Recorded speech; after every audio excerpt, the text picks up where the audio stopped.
Este es el programa de la Facultad de Derecho. Y vamos a tratar de explicarte cómo se ejercen algunos de tus derechos.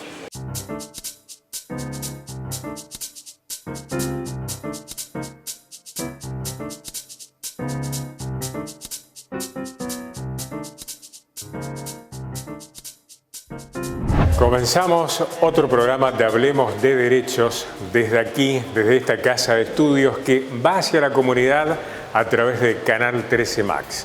Y como ustedes ya saben, el sentido de este programa es difundir de modo sencillo los derechos y las garantías que tenemos, porque se logra la vigencia de algo a partir de que se conoce. El tema de hoy es el monotributo. ¿Cuáles son las regulaciones para quienes ejercen un trabajo o una profesión de manera independiente? ¿De qué se trata el monotributo? ¿Cuáles son las categorías? ¿Cómo puedo inscribirme? Además, ¿qué derechos y qué obligaciones tienen los monotributistas? Entre otros interrogantes. ¿Qué es el monotributo y para qué sirve? El monotributo es una categoría especial de tributos que fue creada en nuestro país, en nuestro sistema, a la par del régimen general, como un régimen especial, en el año 1998. Se llama, por uso cotidiano, por comunicación social, por costumbre, se llama monotributo. Pero en realidad, la ley, cuando lo crea, en ningún momento lo denomina así. Por eso me parece importante como para aclarar que esta figura tributaria se denomina régimen simplificado para pequeños contribuyentes. Cuando uno lo mira desde ese lugar, aparece como muy clara la figura de cuál es el contribuyente al cual la ley le quiere calificar. El pequeño contribuyente que está regulado por esta ley desde el 98 tiene una consideración especial por sus características de pequeño contribuyente. Es decir, es aquella persona que está comenzando a desarrollar una actividad económica o una actividad económica de pequeño impacto a la cual la ley quiere darle un estímulo o una protección. El régimen simplificado o monotributo nace para eso, para acompañar pequeños emprendimientos. Sabemos que si nosotros queremos desarrollar una actividad, cualquiera sea, ya sea prestar un servicio, que es muy común, sobre todo para profesionales, los egresados de la universidad cuando lo hacen, quieren trabajar en forma independiente y deben elegir algún régimen. Para eso deben primero, obviamente, inscribirse en los diferentes organismos, ya sean nacionales, provinciales o municipales. Como mínimo deben inscribirse en la Administración Federal de Ingresos Públicos, un organismo nacional, y Dirección General de Rentas, que es un organismo provincial, para desarrollar esas actividades. Ahí pueden optar o pueden elegir por dos regímenes. Hay un régimen general, que sería el régimen donde nosotros debemos inscribirnos en el impuesto al valor agregado y en el impuesto a la ganancia como mínimo. De ahí, dependiendo de la actividad que tengamos o el nivel de facturación, puede llegar a requerir que nos inscribamos en otros tipos de impuestos, o un régimen para aquellos contribuyentes menores, que sería el régimen simplificado para pequeños contribuyentes. Este régimen, llamado en la jerga monotributo, es el que comúnmente elige la gente porque es una cuestión más fácil de administrar y porque es más barato. ¿Quiénes pueden ser monotributistas? La ley establece una serie de condiciones dentro de las cuales está estipulado que pueden ser monotributistas las personas físicas o personas humanas, como decimos ahora con el nuevo Código Civil y Comercial, y se queda fuera, digamos, del universo de personas jurídicas o personas ideales, con lo cual no podrían ser monotributistas sociedades anónimas o SRL, etc. Si soy profesional, ¿puedo ser monotributista? Sí, cualquier persona profesional puede ser monotributista siempre y cuando sus ingresos anuales no superen lo que está estipulado en la reglamentación. ¿Qué beneficios tengo al ser monotributista? La ventaja que tiene es que se forma con un componente impositivo porque reemplaza al antiguo impuesto a las ganancias, que hoy se llama impuesto sobre los ingresos, y al impuesto al valor agregado en su componente impositivo. Reemplaza también en el componente previsional al aporte jubilatorio, que se convierte en un aporte jubilatorio especial para este régimen. Y tiene también un tercer componente, que es el componente de la obra social. Todo eso junto conforma una contribución del pequeño contribuyente como una cuota única, dividida en categorías. Por lo tanto, el régimen simplificado apunta a través de una cuota mensual única a cubrir las necesidades básicas de cualquier pequeño emprendimiento sobre la actividad económica en sí misma, más la obra social que va incorporada para el monotributista y su familia, si él lo decide así, más el aporte jubilatorio. Los tres en una sola cuota. Es muy interesante tener presente los beneficios del monotributista. Primero, la posibilidad de estar inserto en el sistema fiscal y no tener que contar con toda una estructura de profesionales que, como contadores o abogados, que muchas veces es complicado para el pequeño contribuyente. Pensemos en el pequeño comerciante o pequeño profesional. Entonces, la primera ventaja es estar dentro del sistema en forma formal, justamente. Y otros beneficios son la posibilidad de hacer un pago mensual, un pago uniforme y único, como una sola cuota en donde vos con ese pago estás al día y estás perfectamente dentro de los parámetros que exige la AFIP con respecto al impuesto a las ganancias, al IVA y, como decía hoy, a los aportes que tienen que ver con la jubilación de la obra social. ¿Cuántas categorías de monotributos hay? Hay 11 categorías para el monotributo clásico, haciendo la aclaración que la ley llama un régimen simplificado para pequeños contribuyentes. Las enumeran de la A a la K. Y hay una adicional que es el régimen simplificado social. ¿En qué categoría debo inscribirme? Bueno, la categoría va a depender de la actividad que vos desarrollás. Por ejemplo, si sos profesional, va a depender de tus ingresos. Pero si sos comerciante, va a depender de tus ingresos del año anterior, de la energía eléctrica que hayas utilizado, como también del monto del alquiler si es que alquilás, o los metros cuadrados del inmueble para el cual utilizas tu actividad. ¿Cuánto debo pagar por el monotributo y cuáles son sus formas de pago? Y la diferencia estaría dependiendo en qué categoría encuadremos. Generalmente, si iniciamos actividad, vamos a la categoría más baja, que sería la A no ser que tengamos algún parámetro que nos haga diferenciarnos y cambiar de una categoría más alta. Mientras más alta la categoría, es más caro el monotributo.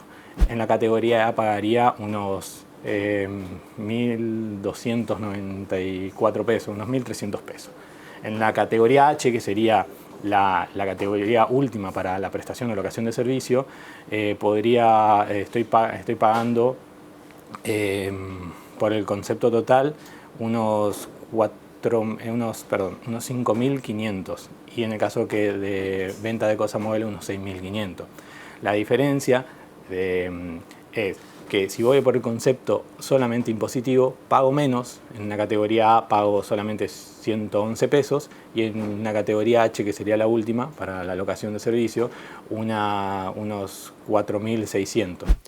¿Qué modalidad tengo que utilizar para pagar?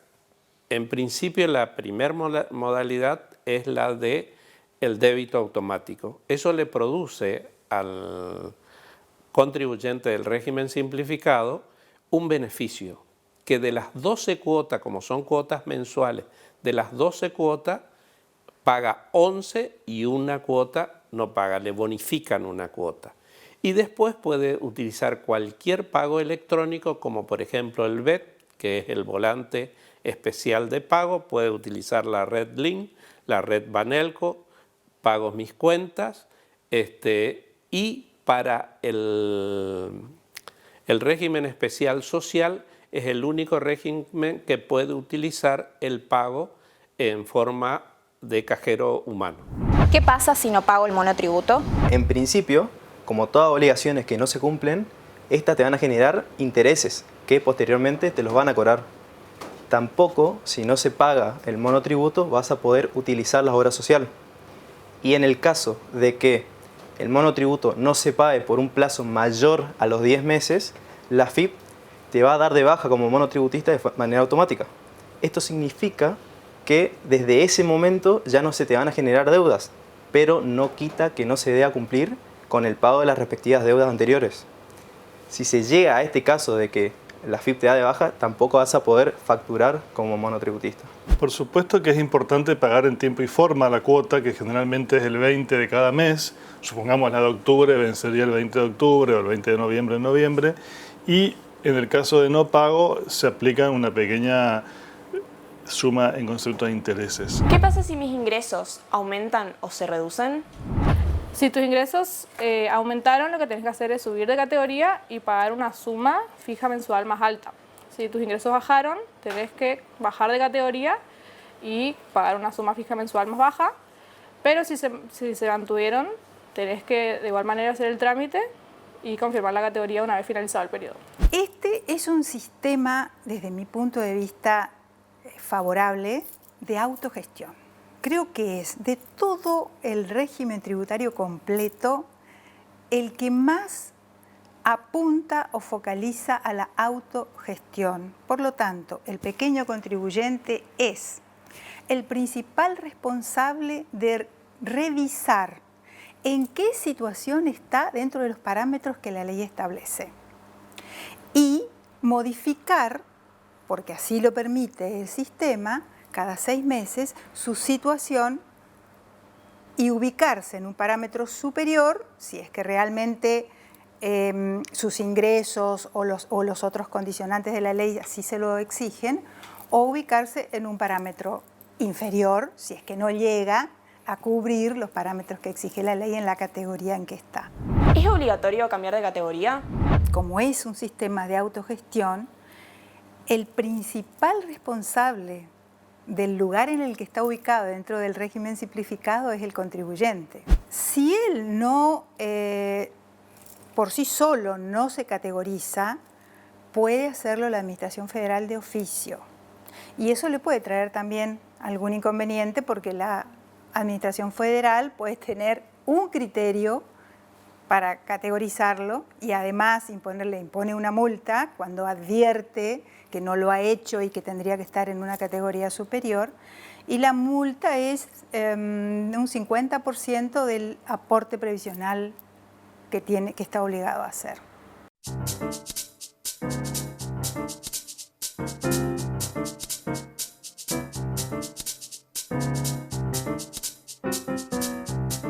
Quiero contarles que el Banco de Corrientes y la Facultad de Derecho de la Universidad de la UNE están trabajando para que los graduados de la carrera de Derecho que tengan la tarjeta de graduado puedan acceder a tarjetas de crédito y cajas de ahorros con sus respectivas tarjetas de débito.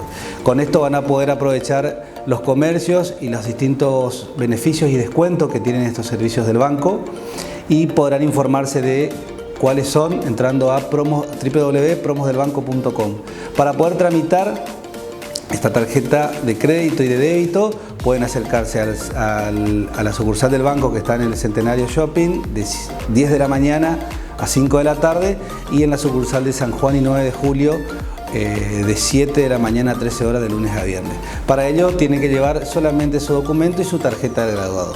Estuvimos varias semanas ofreciendo productos a los estudiantes de Derecho, como tarjetas joven y otros productos, y ahora estamos haciendo nuevos productos para los graduados de la facultad y así seguiremos avanzando en más beneficios para la comunidad de la Facultad de Derecho.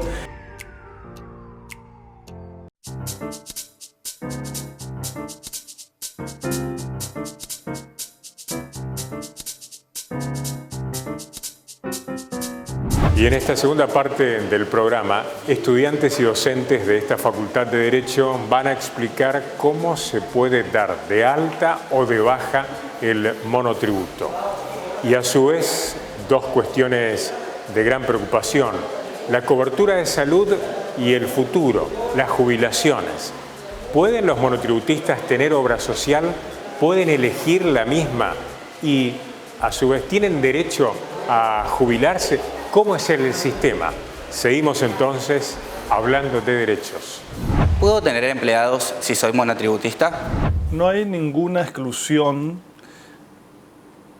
para tener empleados, ninguna prohibición. Una persona que es monotributista puede tener empleados.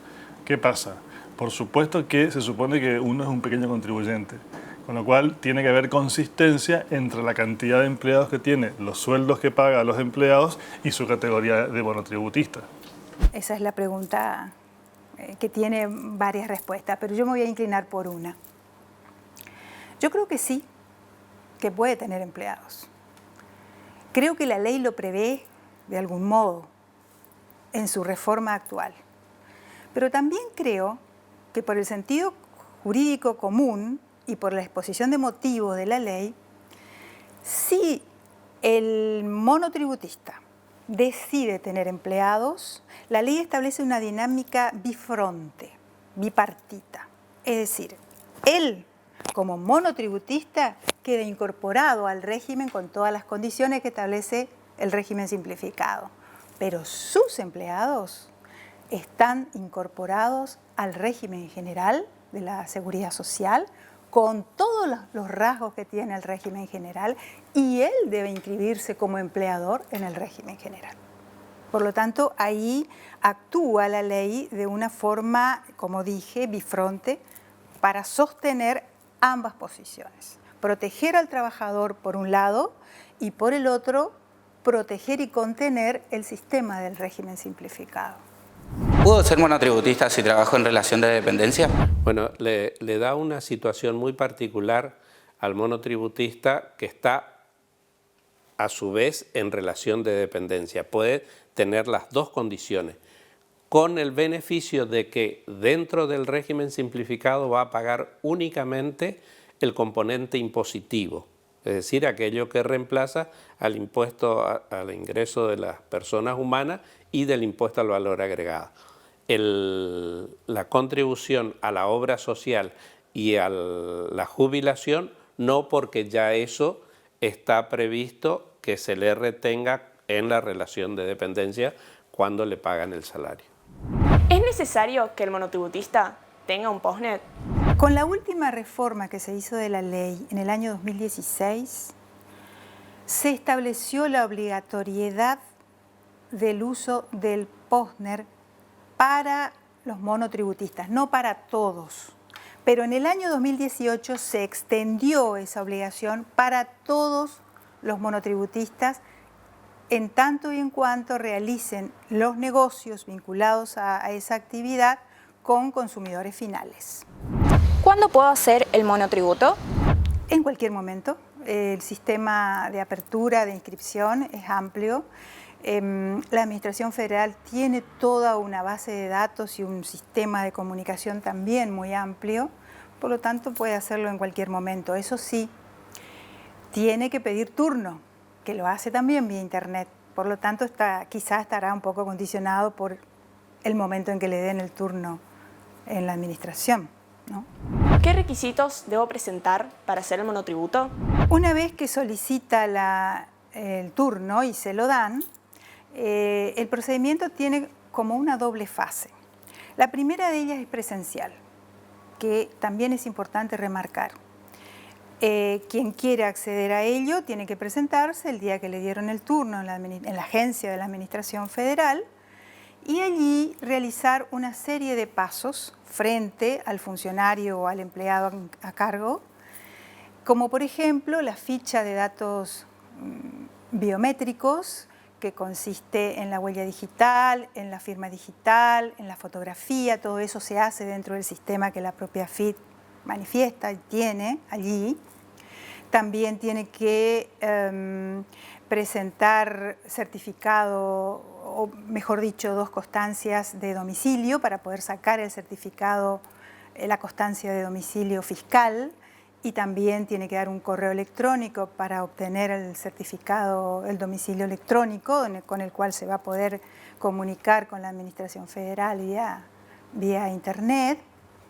Y con eso va a obtener la clave fiscal y el QUIC, que son los 2 requisitos fundamentales que le dan vida, identidad y actividad al monotributista. No existe sin ambas. Una vez que obtiene eso todo dentro de la administración, continúa la siguiente etapa que podría denominarse no presencial.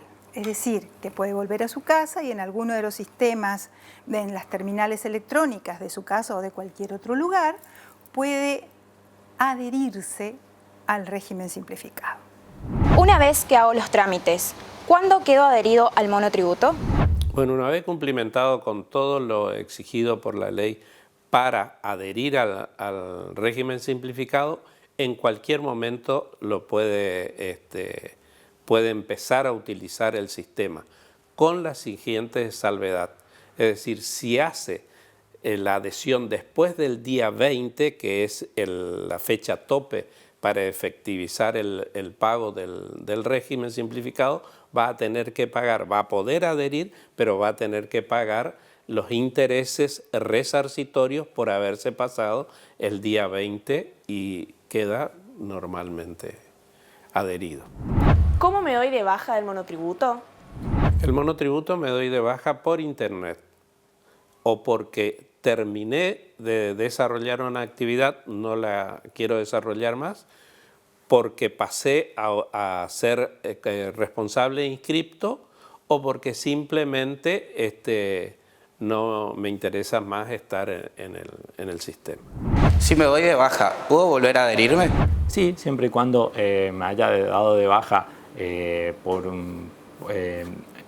siempre y cuando se haya dado bajo el contribuyente y no me haya tenido una determinación por la cual haya superado los parámetros finales y me hayan pasado de oficio a responsable inscripto, no hay ningún problema, yo me puedo dar de baja y de alta dependiendo de mi actividad. ¿Qué obras sociales me permiten como monotributista o me permiten elegir? La ley es amplia y abarcativa. Puede usar el monotributista, el pequeño contribuyente, puede usar cualquier obra social de las todas que están registradas en nuestro país. Por supuesto que hay algunas que van a estar totalmente cubiertas por esa cuota que paga el pequeño contribuyente y hay otras un poco más sofisticadas o complejas que van a requerir que el pequeño contribuyente pague la diferencia que hay entre una prestación y otra. ¿Mi familia puede tener obra social si soy monotributista? Sí, el monotributista justamente entre los beneficios y las ventajas que tiene es la posibilidad de incorporar a sus familiares al régimen. Por supuesto que en ese caso ellos entran al régimen como adherentes y pagan la cuota proporcional como adherentes. ¿Qué facturas tengo que presentar si soy monotributista? Siempre el monotributo emite una factura C, pero puedo encontrarme dentro de mis proveedores que que opten por el régimen general y sean responsables de inscripto. Por lo tanto, ellos me pueden emitir facturas que no sean C. Es decir, existen comúnmente 3 tipos de factura: la A, la B y la C. Cuando somos responsables de inscripto, emitimos facturas A o B. La A siempre es entre responsables de inscripto. La B es un responsable inscripto a cualquier otro tipo de contribuyente que no sea responsable inscripto. Y cuando somos monotributistas o otro tipo de contribuyente exento y demás que no sea responsable inscripto, siempre emitimos C. Es decir, como monotributista yo voy a emitir C, pero me puedo encontrar que me emiten C o B. O los tickets de consumidor final que todos conocemos cuando hacemos cualquier tipo de compra. ¿Tengo derecho a cobrar alguna asignación familiar si soy monotributista? Sí, se tiene derecho. Se puede cobrar la asignación por hijo con discapacidad, la asignación prenatal y la asignación por ayuda escolar anual para la educación inicial, tanto primaria como secundaria. El único requisito que se exige como monotributista es que tenga los pagos al día. ¿Qué categorías debo tener para cobrar alguna asignación? Es independiente la categoría. Lo que va a hacer la categoría es, mientras más alta, menos montos voy a cobrar, pero siempre tengo el beneficio de poder cobrar. ¿Un jubilado puede ser monotributista? Sí, puede ser, no hay ningún impedimento. Yo puedo hacer mi retiro y pasar a la población pasiva, digamos, esta que ha aportado y se ha jubilado, y puedo aparte ser independiente y ser un monotributista. ¿Cuál es la diferencia entre el monotributo y el monotributo social? El monotributo social es una figura que se despliega del monotributo que podemos denominar original. Y surge con una de las reformas en el año 2004. El monotributo social apunta a un sector muy particular de la población al que la propia ley denomina sector vulnerable o más vulnerable. Es decir, aquel que está en condiciones muy mínimas, muy básicas, para poder iniciar una actividad económica. Solo o, en algún caso, también organizado a través de las llamadas cooperativas de trabajo. Hacia allá apunta. ¿Pero por qué se llama social? Porque el otro también es social, en definitiva. ¿Pero por qué se llama este social? Porque de todos los componentes que tiene esa cuota del régimen simplificado de la que estuvimos hablando hace un rato, el monotributista social solamente paga la parte correspondiente a la obra social. Teniendo como parámetro el monotributista clásico, no paga la totalidad, paga el 50% de lo que el monotributista clásico aporta. El resto de los componentes, es decir, el componente impositivo, ingreso más IVA, por ejemplo, y el componente previsional, es decir, el aporte jubilatorio, no lo paga.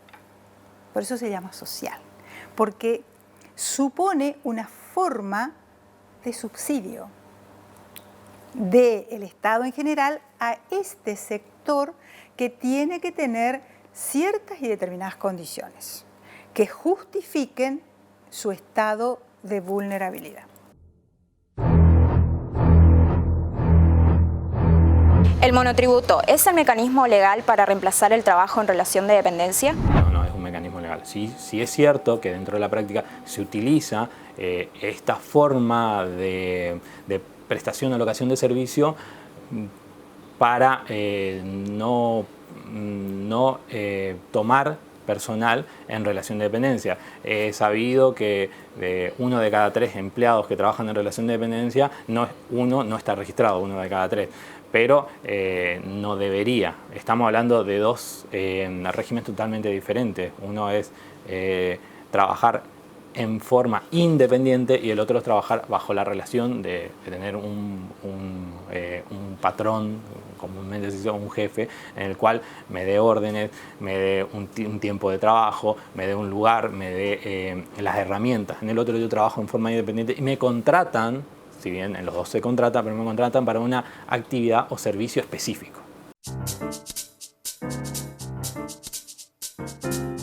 Llegamos así al final de Hablemos de Derechos y esperamos que haya sido de utilidad. Recordamos que la producción de este programa está en contacto con ustedes a través del hashtag Hablemos de Derechos que figura allí en pantalla. Será entonces hasta un próximo encuentro.